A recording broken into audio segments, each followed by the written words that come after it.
5ই August যে ঘটনা সংঘটিত হয়েছে সেটি অত্যন্ত তাৎপর্যপূর্ণ। রাজনীতিবিদদের জন্য আমি মনে করি যে একটি শিক্ষা অনুসরণীয়, এবং এটা যারা কাজটা করেছেন তারা এটাকে বলেছেন এবার আবার স্বাধীন হয়েছে। আমি একজন মুক্তিযোদ্ধা হিসাবে আমি মনে করি ৭১ সনকে নিয়ে তুলনা না করাই ভালো। যারা এই বিপ্লব করেছেন তারাও আমাদের সন্তান, কিন্তু এই যে পরিবর্তন হতে পারে, বিবর্তন হতে পারে, অপসারণ হতে পারে, এটা আমাদের জন্য একটি শিক্ষা হলো। আমরা ৪৫ থেকে ৫০ বছর পার্লামেন্টের সরকারে আমরা রাজনীতি করে আসছি। সমাজের পরিবর্তন, বিবর্তন, সংস্কার, বিশেষ করে আমাদের পার্টির চেয়ারম্যান হোসেন মোহাম্মদ এরশাদ, যিনি জাতীয় পার্টির প্রতিষ্ঠাতা চেয়ারম্যান, তিনি সংস্কার নামটি তিনিই করেছেন। এখন সংস্কার করার জন্য দেশি বিদেশি বহু মানুষ সময় দিচ্ছেন, কিন্তু তাদের কাছে আমার প্রশ্ন, অনেক কথা বলেন, টেলিভিশনে দেখি, পত্রিকায়ও দেখি, ঈশ্বর সাহেবের কথা বলেন না কেন? বাসুরের নাম বলতে কি লজ্জা হয়? এই রূপিয়া সবাই ঈশ্বর সাহেব করেছেন, পান্ত পথ তো তিনিই করেছেন, নর্থ সাউথ রোড তো তিনি করেছেন, এই বেরিবাদ তো তিনি করেছেন, এবং এই দেশে যতগুলো বড় ব্রিজ, বুড়িগঙ্গা ব্রিজ, মেঘনা bridge, Shambhuganj bridge, Tekerhat bridge, Kalipura bridge, Jamuna bridge তিনি শুরু করেছিলেন চাষ করে, এবং ভূমি কি বলে ভূমি সাংবাদিক বন্ধুরা আছেন যাদের ওই যমুনার ওপারে বাড়ি, কত কষ্ট ছিল এই যমুনা ব্রিজ করার পূর্বে। আমরা ক্যাবিনেটে ছিলাম, আমার ডান পাশে আমাদের আনিস ভাই, তিনি সিনিয়র ক্যাবিনেট মেম্বার ছিলেন।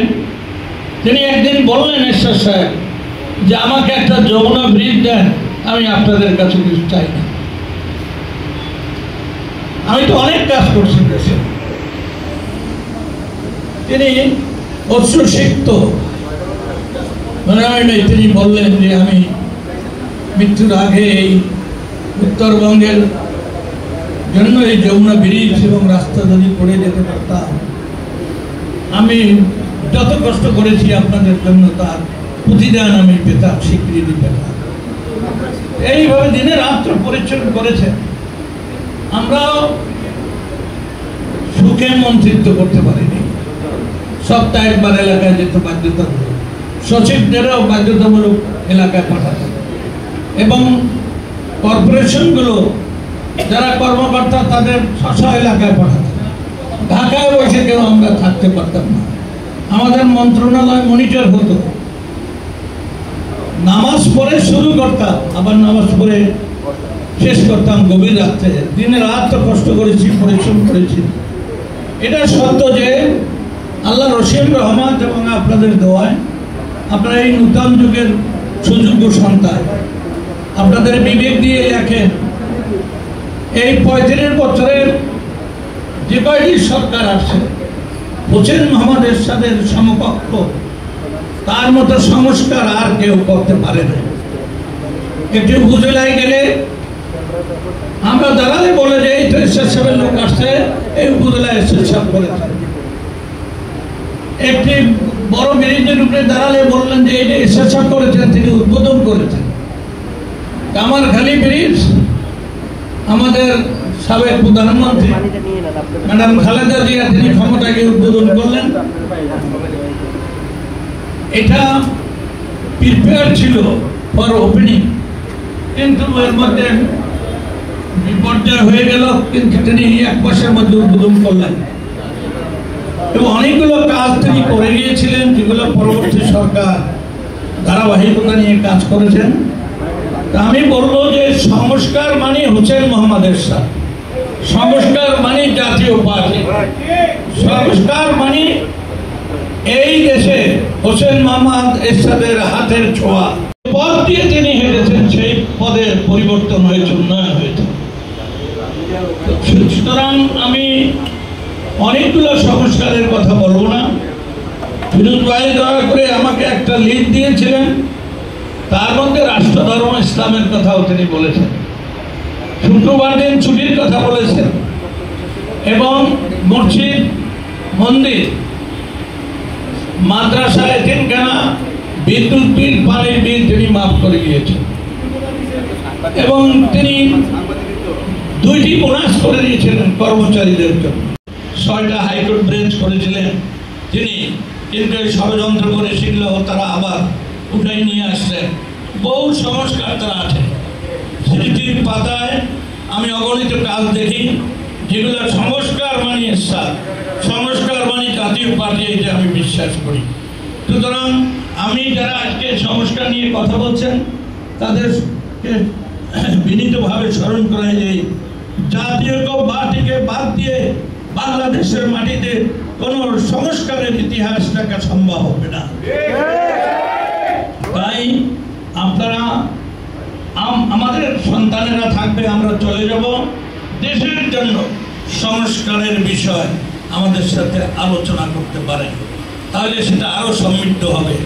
এবং আমরা আশা করি যে আগামীতে একটি সুষ্ঠু, নিরপেক্ষ, সকল দলের অংশগ্রহণে একটি গ্রহণযোগ্য নির্বাচন হবে, এবং নির্বাচিত সরকার দেশের অসমাপ্ত সংস্কারগুলো এগিয়ে নিয়ে যাবে। নির্বাচন বলা যায়, এমন নির্বাচন করবেন না যেখানে হিটলার, মুসলিনের মতো আবার আরেকটা ফেসিবাদ আরম্ভ, অথবা গতবার যেগুলো হয়েছে আমাদের দেশে যে ফেসিবাদ হয়েছিল সেই ফেসিবাদ। নির্বাচন is not the only answer. আজকে নির্বাচন করে আপনি করেন কি?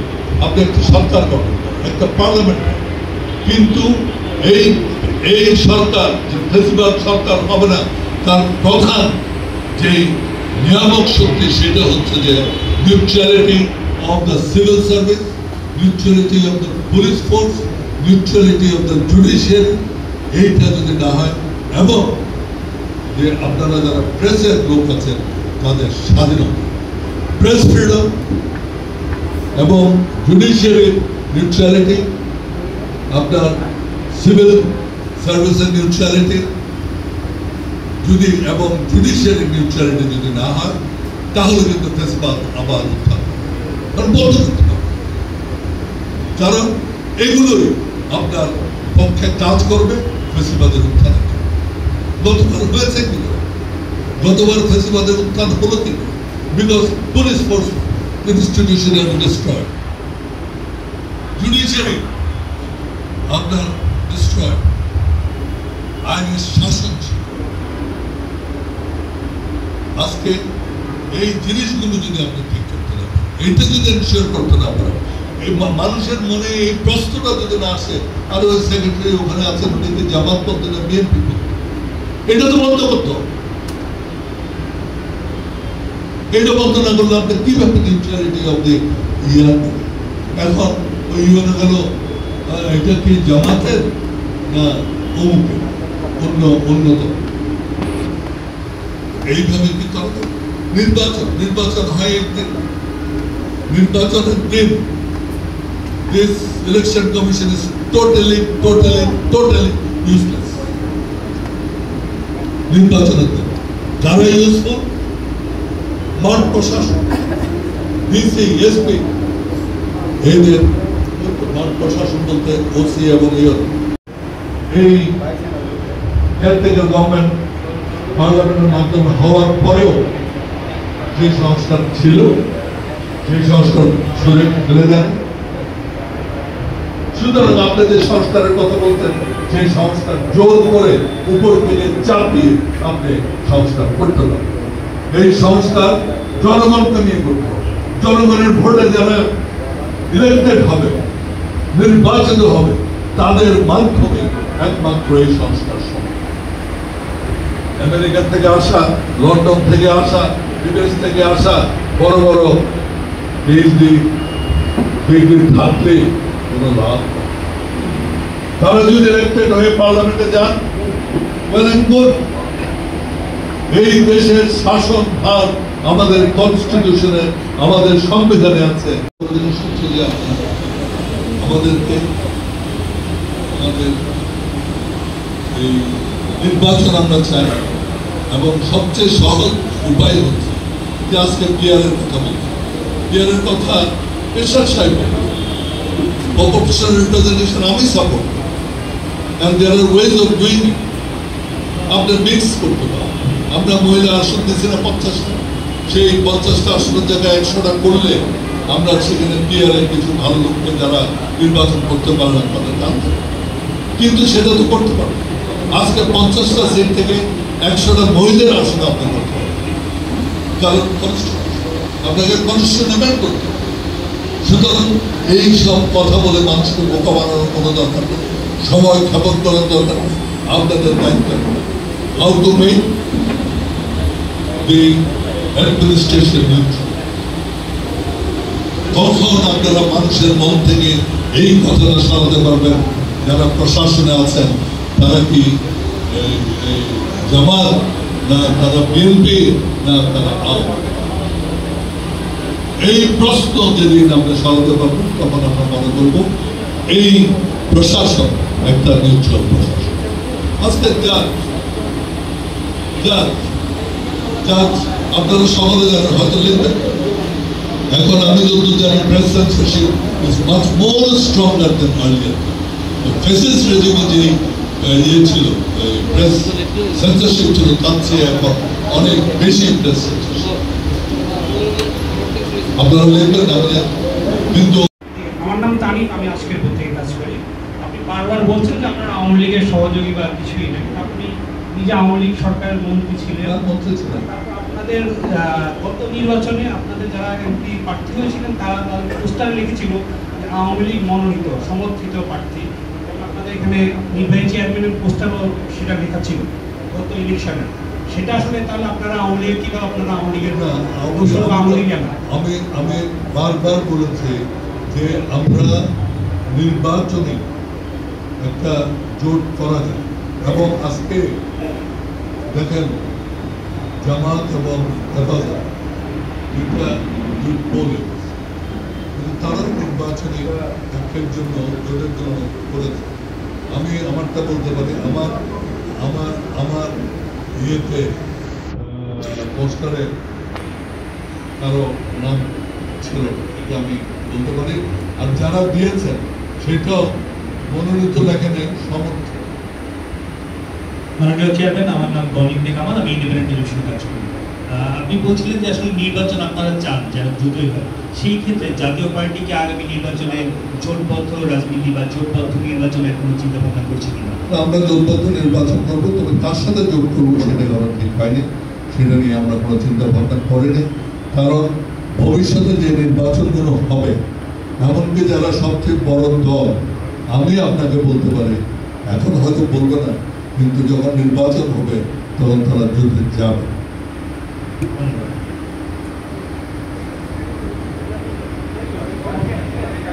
রাজনৈতিক দল থেকে বলা হচ্ছে আপনাদেরকে বিটিং করে বিরোধী দল বানানোর একটা পায়তারা হচ্ছে। আদৌ সেই প্রক্রিয়ায় আপনাদের সাথে বিএনপি বা বড় দলগুলোর কোনো যোগাযোগ হয়েছে কিনা বা আপনাদের চিন্তাধারা আছে কিনা? আমি আপনাকে স্পষ্টভাবে বলতে পারি, আমাদের রাজনৈতিকভাবে আমরা কোনো দলের সাথে এখনো কোনো কথা বলিনি, এবং সেটা ভবিষ্যতে কেউ কাউকেও আপনার অপোজিশন লিডার বানানো বা অপোজিশন পার্টি বানানো কারোর জন্য সম্ভব নয়। যদি একটা নিরপেক্ষ এবং নিরপেক্ষ গ্রহণযোগ্য এবং স্বচ্ছ নির্বাচন হয়, সেখানে কেউ ঠিক করে দিতে পারবে না কে বিরোধী দল হবে। আপনারা ডাকসুর নির্বাচনে দেখেছেন, আপনারা জাকসুর নির্বাচনে দেখেছেন, এগুলো করা সম্ভব হয় না যদি নির্বাচনটা সুষ্ঠু হয়। এবং আমরা আশা করছি যে অনেক জীবন হারিয়েছে, এই জীবন হারানোর পরে আমরা যদি সেই আগের মতো নির্বাচনে ফিরে যাই, এর চেয়ে দুঃখের আর কিছু হবে বলে আমি মনে করি।